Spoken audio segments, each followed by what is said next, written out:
But the movie buff back here to talk about Gladiator II, another movie I saw over the holidays here in North America. Ridley Scott, a master of his art, and someone I definitely follow. I own many of his movies on DVD, like Martian, Thelma and Louise, Black Hawk Down, Original Alien, Gladiator I, Blade Runner. It goes on and on. Even stuff like White Squall with Jeff Bridges, that was done by Ridley Scott, and I'm just a big fan. So if something comes out by Ridley Scott, I'm going to see it. And Gladiator I, which I saw in the cinema too, back in the day, I'm a fan of. So I had to come and see this follow up to it, especially it being directed by Ridley Scott. That being said, Pedro Pascal did a great job in filling in the shoes for Russell Crowe. He's obviously not the choice for that in terms of the chronology of the story and how it's playing out.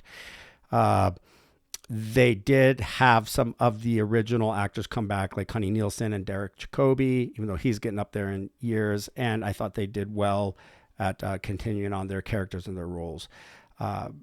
Let's see, the Emperor, Fred, played by Fred Hischinger, that was a wonderful role. He was just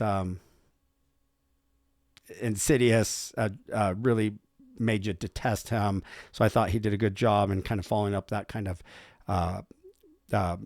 personaje character that was originally played by Joaquin Phoenix. And the idea of Paul Mescal, and if you haven't seen Gladiator I, please go do so. Here's a spoiler coming up. Spoiler alert. But I always tell you, if you haven't seen the movie, maybe you shouldn't be watching my commentaries on it.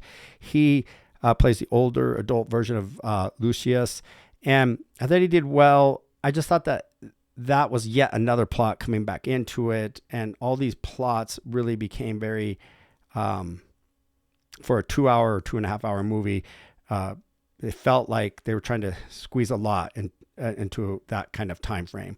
I almost felt that this would have been an amazing 2-part HBO Max miniseries, or even 3-part to 4-part, for that amount of plots. Nonetheless, it was still a major blockbuster and cool movie. And they come out of the gate with action scenes that are just unparalleled in the arena. I like that because, how do you top that first one? Well, they did, with things that were happening. Although I am still quite the fan and sucker for Gladiator I. And I did make my kids kind of watch that before we went on to see this in the cinema. Must go see this if you're at all a Ridley Scott or Gladiator fan. I'm sure it will have some Oscar nominations this 2025 year for Oscars. The sound effects were good. The cinematography, the music, editing, all of that was impeccably done. But then again, it is Ridley Scott. So if you haven't seen it, go do so. It's probably streaming now on platforms, although I am glad I saw it on the big screen, because this is the type of movie you do want to see on the big screen. And with that said, that's all, folks.